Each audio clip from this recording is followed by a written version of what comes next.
Welcome to Your Brand Amplified, the podcast where we interview marketers, publicists, and brands to learn their stories, what makes them tick, and tips and tricks that make a difference. This is Annika Jackson with Your Brand Amplified, and I am thrilled to have Shana Francesca, CEO and founder of Concinnate, on the show today. Shana, thank you so much for being here. Yeah, thanks for having me. I'm really excited to be here and have this conversation with you. Me too. I know that you have quite a journey that led you to be who you are and where you are today. So I'm open to as much as you want to share about your personal life and your professional life that led you to go from trauma, interior design, so many different things on both sides into public speaking and intentional living, which is where we all should be, right? So we're excited to this with you. Yeah, it's a wild journey, but the through line is it all happened with me in my life, right? So I was born into an abusive household, and eventually my parents joined an evangelical Christian cult. And there's a lot of parallels between those two environments, right? When your parents are unhealthy people, they also are going to surround themselves with other unhealthy people and bring you into unsafe environments. And so my, home life and my exterior life were both extremely unsafe places. And just to clarify for people, I went to the school attached to the church, right? And so 5 days a week I was there at school, and then 3 times a week we went to church. Mm-hmm. So Wednesday nights and twice on Sundays, and oftentimes we were there additional days as well, Thursday nights for prayer and so on and so forth. So there was a significant amount of my time that was spent inside of those buildings and with those people, and then, also with my own family. So there was no space in the world in which I was safe. Yeah. When I was at home, I don't know how many people have grown up in a high control environment. When I say high control, everything is controlled. What you wear, what underwear you wear, what clothing you're allowed to wear, what shoes you're allowed to wear, what you're allowed to put on your body. My environment was controlled to the point that I wasn't allowed to keep my bedroom door closed for privacy unless I was getting changed. And even then, only for a few moments. If my parents, specifically my father, if he deemed it too long, he would bang on the door and say, "What are you doing in there?" So on and so forth. So there was an extreme amount of control in my life, of my time, of my resources, of my labor, and control of my personhood through purity culture. And there is direct evidence that purity culture is what leads us, to what leads directly to grooming and to pedophilia. And so there was sexual violence inside of both of those worlds for me as well, sexual harassment, sexual assault. And so my life wasn't safe. And so my imagination became the only place that I was safe to be myself, to be seen, heard, and understood and valued. So I spent a lot of time in my imagination. And then I spent a lot of time reading books, looking for mentors, for vistas and views into worlds that I did not have access to and wasn't sure that I'd ever have access to. And then I started using the walls of my bedroom like what we would call now a vision board. So I started finding imagery. I used to the JCPenney catalog. Does anybody remember that? And it would come in the mail quarterly, and it was a big old thick thing. And I would circle the things that I wanted to be a part of my life, the life I got to choose, what I could wear, what I could do, who I could be, friends I could spend time with, so on and so forth. And then I would dog-ear the pages so I could flip through it, right? And then the next season would come in, and I would discard the old one and, bring the new one, sometimes the same items in there. So it was like this mobile vision board, right? I was just going to ask about that because you say you were able to escape through books and your imagination. Yeah. So the books that you read were not part of the control, or were you able to sneak materials in? And ask because I do listen to some different podcasts on high control groups. I also, am involved with people who know people who got out of some of those groups. I've been in religions myself, not as long and not born into them or brought into them as a child, right? But I can't even imagine what you went through. And I know that often, like you said, so many things are controlled and sometimes what you can read and what you can even look at are controlled. So yes, it was, absolutely was. But when you're a really crafty kid you figure out ways to sneak things, right? Or your parents can't possibly monitor every single thing you're doing. And I'm neurodivergent. I was diagnosed with ADHD at the age of 5. And so it was even harder for my parents to keep track of everything that I was doing. I was very good at taking in information, even information they were trying actively to hide from me, right? And so because a neurodivergent brain, a person with ADHD or autism typically is taking in, I think the percentage is like 40% more data. Like it's an insane amount, like an insane amount of more data than the average person when we're resting. So like when we're about to fall asleep. And so our brains are just taking in an insane amount of data. And so I was paying attention to all the world around me and finding ways to sneak things.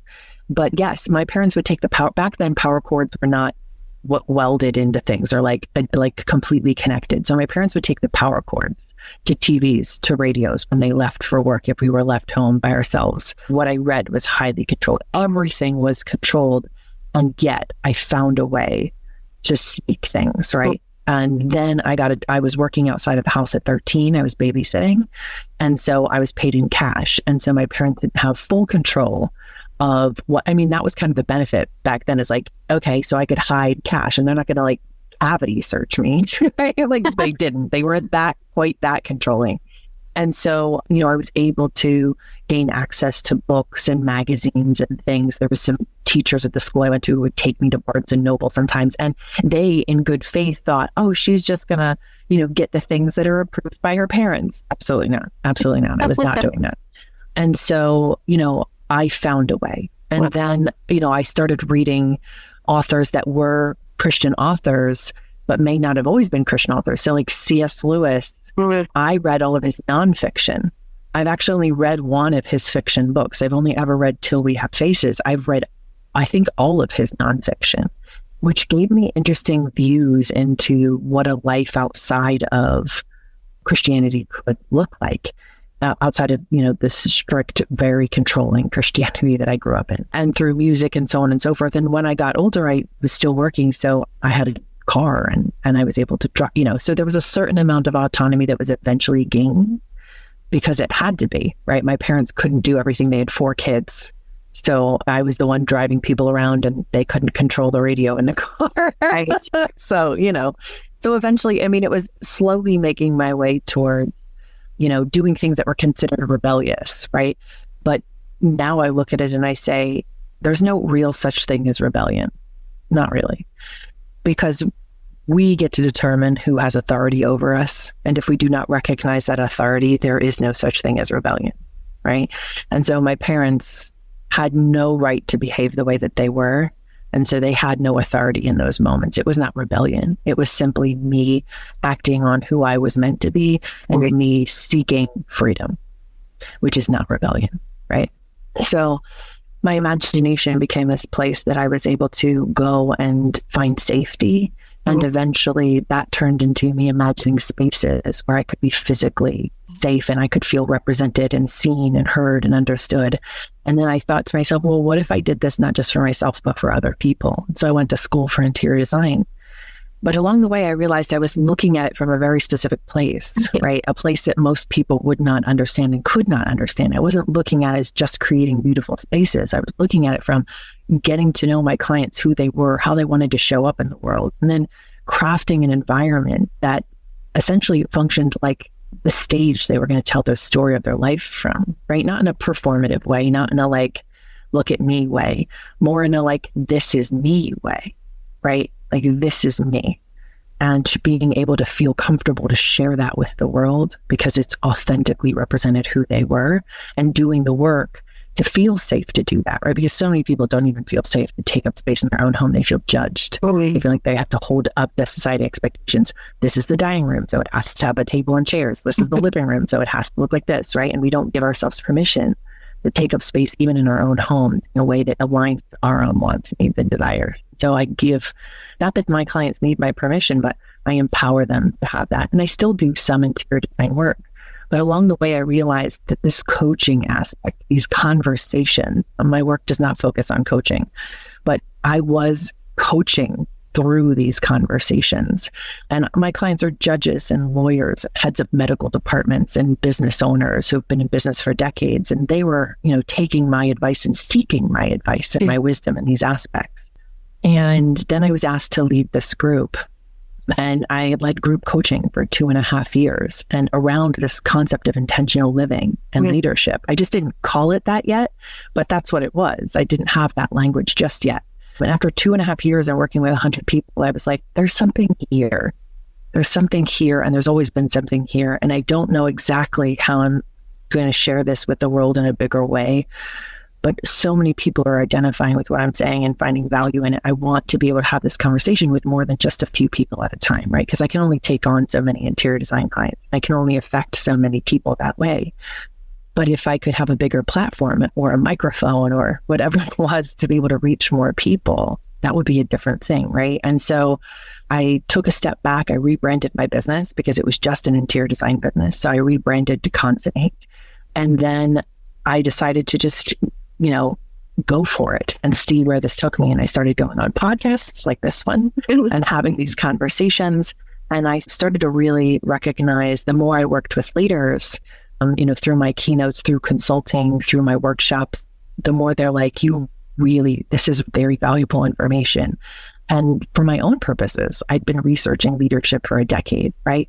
Because I grew up in intentionally harmful leadership. I grew up in unaccountable environments, in highly manipulative and controlling environments.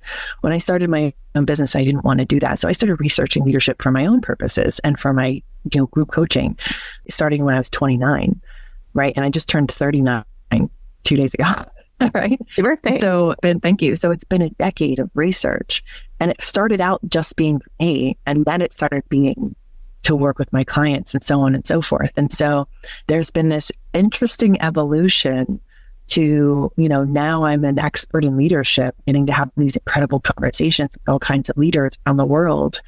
I never expected specifically to get here because I hadn't given myself permission yet. But once I did, it felt like the most natural thing I've ever done in my entire life.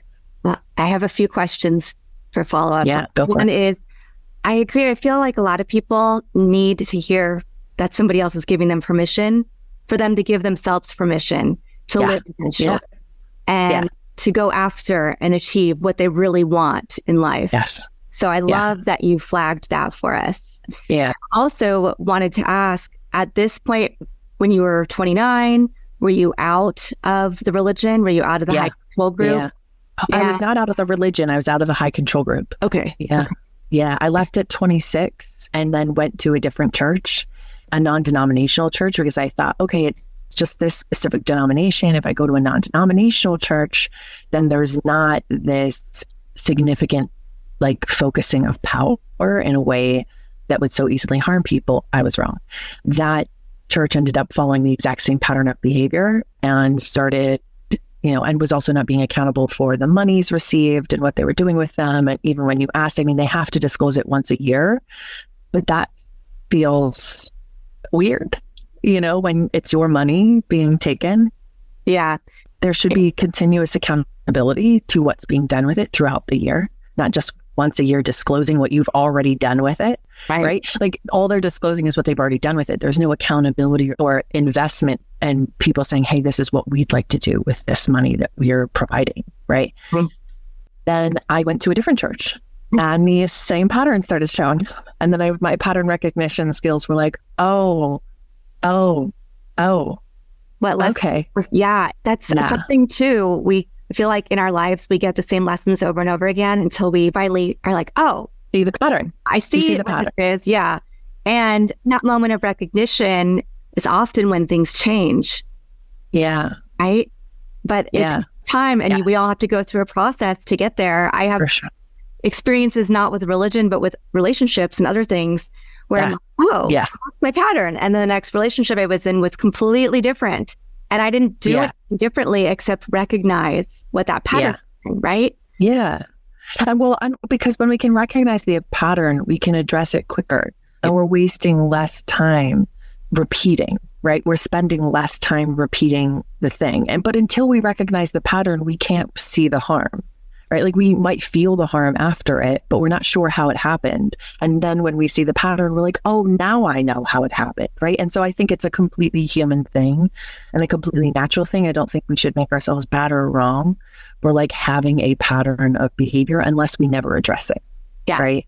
Like that's the thing, is if we address it and we can take accountability, we can educate ourselves and surround ourselves with community so that we can have the support we need to not follow that pattern, right? And have wise counsel and so on and so forth. I mean, I think that's incredibly important. Definitely. And the comment that you made about shifting from interior design, and you were really coaching your clients on how to feel comfortable and how surroundings are really representative of who they are or should be, right? Of who they actually are, not what they think other people want to see of them. Then you turned that into this business. So tell us about the name Concinnate. And the next other question attached to that is, when you're doing all of your own leadership development and creating this process, did you get certifications? Did you go to, other groups to learn from? Or did you create your own complete system for people? Yeah. So I will start with the name Concinnate. It's a real word. It's a verb. It means to arrange or blend together skillfully as parts or elements put together in a harmonious, precisely appropriate, or elegant manner. And so that's what I do. I help people and leaders, which leaders are people, to consonate their lives, right? To recognize what is precisely appropriate for them and for their people and for their community, and to understand that it takes curiosity and respect and accountability for us to find true connection and wholeness and healing, and to be able to move forward in a way that we take accountability for our impact, right? And we recognize that our intention leads our action, but it's actually our action that we're accountable for, not the intention, right? So people can have really good intentions and make really harmful impacts, and they still need to be accountable, right? That's my work, right? So when I found that word, I was like, this is it. That's the name. And as far as certifications, I have contemplated it many, many times, but the certifications would be as far as like coaching certifications and things like that. And coaching isn't the crux of my work. I do some coaching, but honestly, I've worked with a lot of coaches and they've done a lot of different certifications. And unless that becomes something I'm focused on, it's not something that I'll find to be beneficial. And I think many coaching programs, like who decides that that's how we're supposed to coach? Yeah. So who decided? And so what it looks like. Yeah. And so for me, because I've worked with coaches in the past, and I've worked with some great coaches, and I've worked with some coaches that I'm like, there's some things there that you might want to address. I think many coaching programs are still based on this idea of hierarchy, and the coach sees themselves as the person in the position of leadership in that relationship, like they're the one who knows. But I look at my relationship with my clients, no matter who they are, as my job is to foster your curiosity, to encourage you, to give you some guiding notes and some wisdom, and then you to head out on your own journey. This is not for me to be the person you're constantly coming back to always for advice. Yes, you can come to me for advice, and I'm a great person to ask for advice. But eventually, it's about fostering your own intuition and recognizing that you need to take your own advice, right? And to give yourself and empower yourself in your own wisdom and your own knowledge. And it doesn't mean you don't listen to the world around you and pay attention, because you absolutely have to. But there's teachers all around you, and there's understanding and education all around you. It's about getting more connected to the world around you and your impact. Once you have that recognition, I don't need to be coaching you. And so I find the most impact in my keynote speeches and in my consulting work and in my facilitating of workshops. And my workshops come with a workbook specifically so that people can have actionable steps they can start to apply in their own life, right? And so I look at it like this, be involved in my keynotes and my workshops and start implementing those into your life. And if you need some more very personal and specific advice about your own specific life, yes, come to me. But it's not going to be this like long-term, I'm not looking to work with you for years and years, right? Sometimes it might just be one coaching session. Sometimes it might be a few months, just depends. But I'm not actively recruiting for coaching clients. Like, I'm not interested in that. So there's no certifications, and you don't need a certification to be a keynote speaker. So expertise is really what people are looking for and interested in. And I have those. So no certification necessary. Are you ready to take your brand to new heights? Join the Brand Amplifier for Entrepreneurs program. Learn how to build, elevate, and amplify your brand with a comprehensive 10-module course. Learn more about it and other ways to implement our strategies at fullcapacitymarketing.com. Click on EFCM Learning Hub for more information. Can't wait to help you amplify your brand.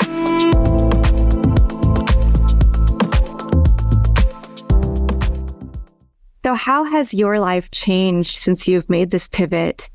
And can you talk through, you don't have to give specifics of client or company names, but how you've helped empower some of your clients through your keynote speeches or your workshops, or your facilitations, or the individual coaching?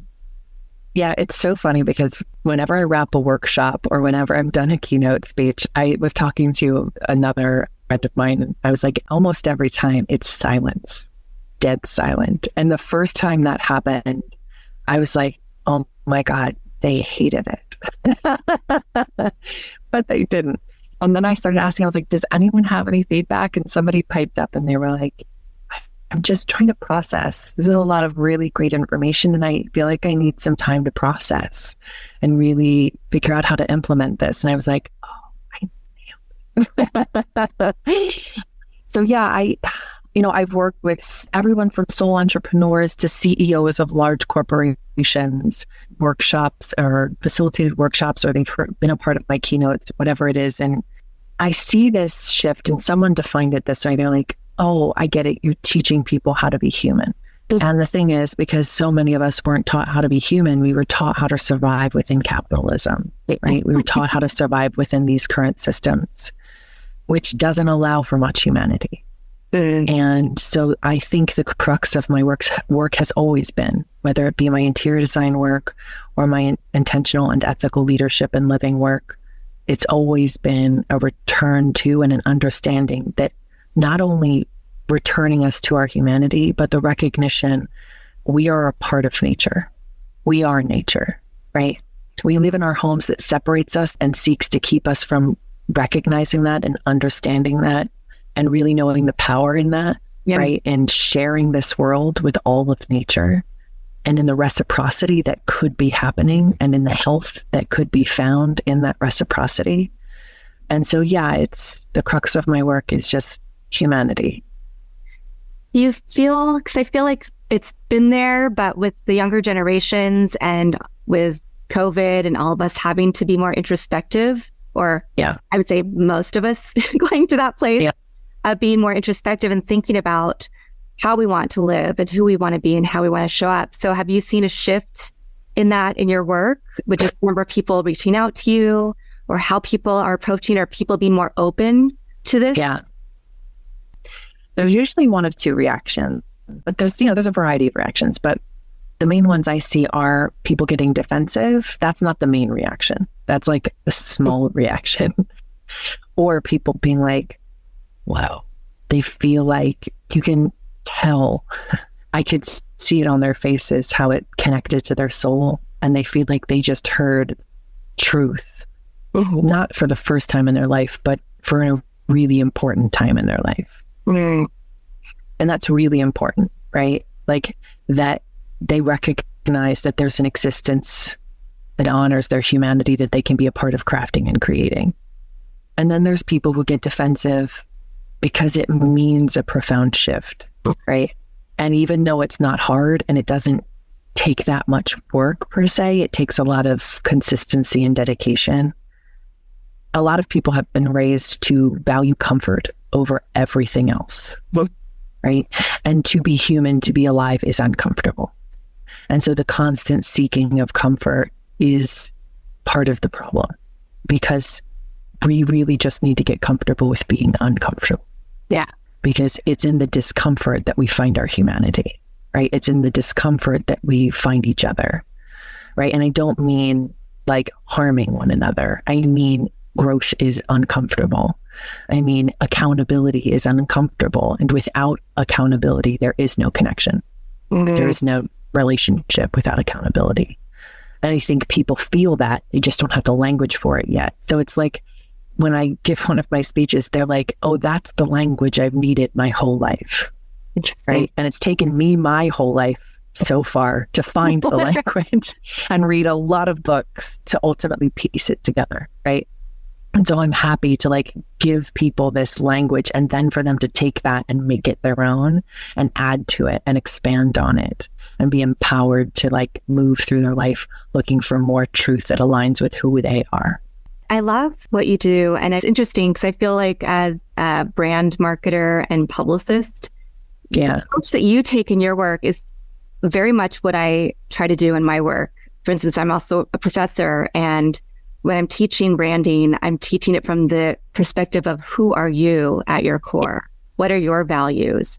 Is that going to show up for your life, not just your personal life, but your work? How do you make sure that people that you jump in with, that you're going to be spending all this time with, align with your values? Like you, I mean, I'm almost a decade older than you, but I feel like I've always... You don't look it. No, thank you. You know, I feel like I'm still the core of who I was, but it's taking me these lessons and these twists and turns in life to be comfortable with that and to be able to walk away from situations and to live in my truth more fully.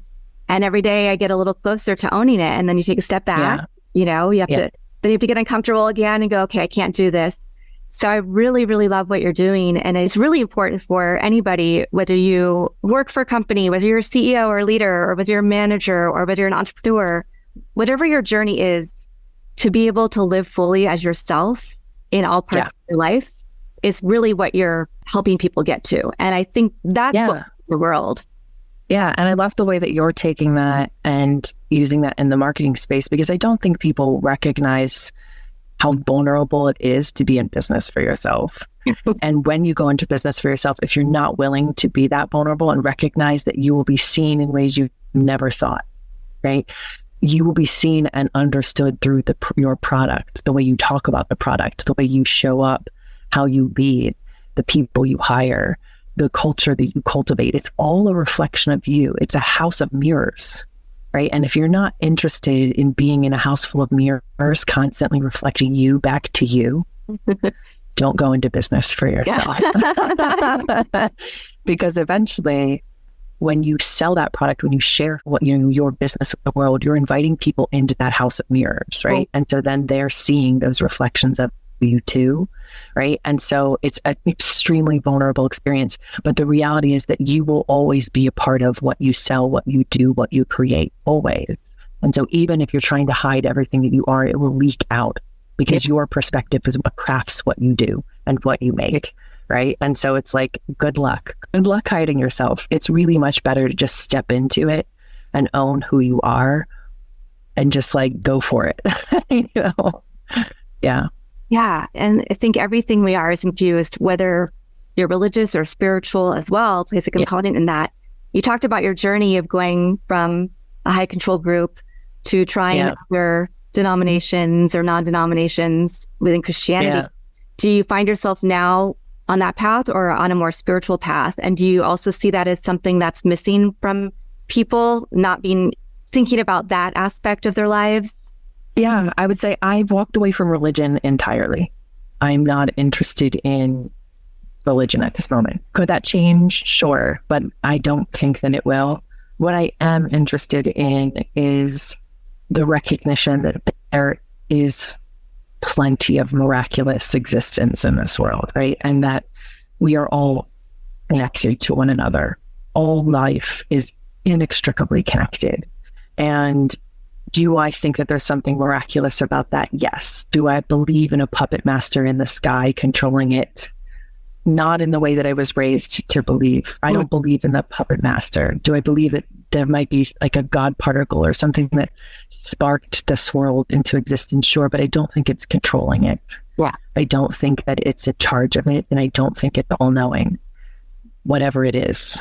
But I do know that I honor all life and that I more appreciate and love and understand that my impact has consequences and that I'm responsible for them, and take ownership of that in a way that I was never taught to quite this way. And so my path, I think, has led me to something much more deeply fulfilling for me spiritually than anything I was taught growing up, because there was always a savior in the sky who was going to fix it, but never seemed to actually fix it, right? Like never stopped the harmful things, but then always got the credit when good things happened, right? And so I never could reckon those things, and I still can't. And so I don't know where my path takes me. I'm in a place of, I think I'll spend the rest of my life just being curious about what could exist and what does exist and what connects us all. How does life look for you now, going from interior design, where I'm sure you're mostly working maybe locally with clients, versus keynote speaking and doing all the things you're doing now, which I imagine has had you traveling in person, virtually, shifted how you get clients, find out about you? Yeah, it's shifted. And that was kind of part of the thing that I loved about it, is that being an interior designer, you travel and you have clients all over the place, but there's a lot of hand-holding involved, because it's a very personal process. People's homes are extensions of themselves. And when you rip that apart, even though you're going to put it back together in a much more beautiful way, they're not sure about that throughout the entire process. As a matter of fact, they're less and less sure the more you move through the process, until the moment that it all starts. There's this tipping point where it all starts coming together and they finally see what you see. And I tell people, I just work as a mirror. I'm just reflecting back to you who I see you as. And thank you for choosing me as your mirror, right? But so there's a lot of physical presence required in that work, that people really need you to be physically present to walk them through how you're going to put their whole life back together, whether it be someone's business or their home. I worked on restaurants as well. Like, there's still a lot of hand-holding required, right? Because it's people's money, it's their livelihoods. But when it comes to keynote speaking, I'm like popping in and out of their life. Right? Like, I hope I stay with them. I hope my words stay with them. I hope the way that I make them feel stays with them. But I'm there in their life for like an hour, right? And maybe they're interacting with me after the talk at a meet and greet or something, but I'm not in their life for like months and years. I mean, there's some of my clients, my interior design clients, I've worked with for years at a time, right? Like I said, I still take on projects, but it's mostly with existing clients, and they're like return projects, or they're a friend of somebody and so on and so forth, where it's an interesting project. And I'm like, oh yeah, sure, I want to take that on, right? But it's not like my main income anymore. But yeah, being a keynote speaker allows me to travel. It allows me to meet all kinds of people. You know, it also allows me to be here on podcasts and meet people like you digitally. And, you know, we probably would never come in contact in real life, but I get to have these conversations with people. And this is my favorite thing, right? To see how people interpret what I'm talking about, to learn from the way that they interpret what I'm talking about, to gather more information, to see what kind of impact it's making. I love it. It was my favorite thing about being an interior designer to begin with, that impact, right? Of seeing how it changed people's lives, of seeing how they went from being someone who didn't have people over very often to someone who could throw parties and entertain, or, you know, have people over on a Friday night for a glass of wine or something. You know, the way that it changed the way that they were able to show up in community and to form community for themselves. And ultimately, that's my work still now, right? And so it's just a different medium. I'm doing exactly the same work. It's just a different medium. I'm using my voice instead of my, you know, interior design skill. What is next for you in Concinnate? Are you writing a book? Are you creating courses? Yeah. So the goal is to start. The goal is to start writing a book. The plan is for like 2 books for now. The first book being kind of along the journey of the conversation we just had. Like, who was I brought into this world as? Who was I expected to be? And then who did I become? And how did that shift along the way? And how in the world did that lead to me being a leadership expert? And then, you know, the second book, I would love to write something much more personal. Like, what was it like growing up in that high control environment? And how in the world did I escape in my mind? Because I escaped in my mind before I ever escaped with my body, right? And how did I give myself permission and empower myself? Because I was doing it entirely on my own. I did not have the support of anyone in my life. I walked away from my entire community and for a time, my family, in order to, find that healing and go on that journey. And so how in the world did I do it? I didn't do it alone. I did it with my books, right? Those were the mentors in my head. But how did I do that? And then, what does that look like? What's possible on the other side of that? Because I think so often people are afraid to leave those communities because they're afraid that they won't find community on the other side, because there's been so much fear mongering to keep them in those high control environments. And I really just want to invite people into understanding that there's actually deeper community on the other side of people requiring you to show up in the only way they accept. There's a deeper level of community when you can just be yourself and when you've discovered what and who that is. Yeah. So you're saying, maybe a 2-part book coming out? Yeah, for sure. Yeah. Wow. Either 2 parts or just 2 separate books, but both on the same vein, just one much more personal and one more like leadership focused. Yeah. I love what you're doing. I love your mission and what you're putting into the world, and appreciate you sharing some of your story and touching on that and how you've been able to turn what could be very negative into your life's purpose, really. Yeah. You used it to find and heal yourself, and now you're using it to help other people really discover the essence of who they are. Yeah. Thank you. Of course. Shana, what is the easiest place for people to find you, connect with you? Is it your website, social media? Yeah. So I'm most active on LinkedIn and TikTok. For some people, it might sound shocking that I spend a lot of time on TikTok, but there's deep community there. We're having incredible conversations. It's certainly not a dance app. It started out that way. It is not that anymore. And I found incredible creators who I've become mutuals with and share incredible conversations with. So I'm very thankful for that place, for a community. But also LinkedIn. I'm Shana Francesca on both. But my website is also a great resource. There's some free information there and some videos that, some thought-provoking stuff to kind of get you started on your own journey to intentional leadership and living. It's www.concinnate.world, and Concinnate is spelled CONCINNATE.world, not .com. Love that. With lots of information about me there. Fantastic. And my last 2 questions, is there any one message that we haven't talked about or that you want to reinforce for my audience? And then the second question is, do you have a favorite quote or mantra or some words of wisdom that you'd like to impart? They may be different, but they might be different. Yeah. So there's this quote, I'll have to bring it up while I talk to you guys about, so curiosity is one of my favorite things to talk about. I actually have an entire keynote, like 30-minute talk just about curiosity. It is something that I think is deeply important.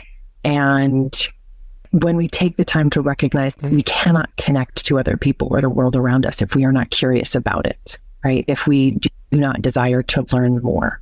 I mean, it's the basis of connection for all of us. And I think it is really important that we set up a practice, that we create a practice around it and recognize that it will change our lives. Because curiosity did not kill the cat. It made the cat and the dog best friends.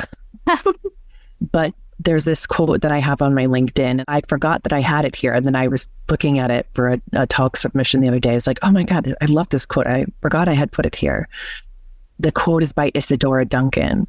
And it says, "You were once wild here. Do not let them tame you."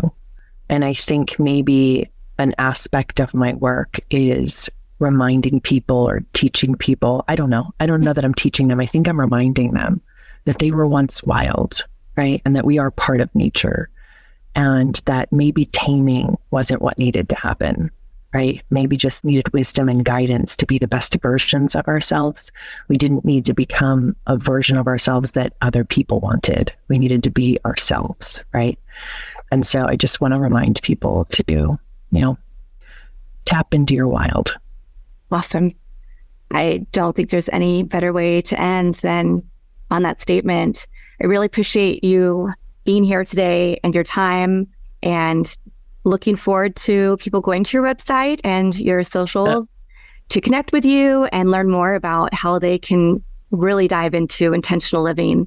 I just think that this is the most important thing any of us can do in our lives. It doesn't matter if you're in your teens or your 20s or your 30s or your 40s or 80s. Yeah, exactly.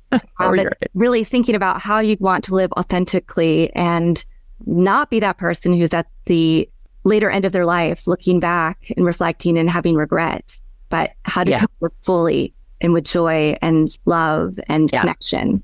So thank you for reminding us of all of these things today. Dana, I really appreciate your time. Thank you to our audience for listening to another amazing story and brand on your Brand Amplified. And I'll be back again in a few days with another expert guest. Want more? Check out amplifywithannika.com or follow me on socials at amplifywithannika.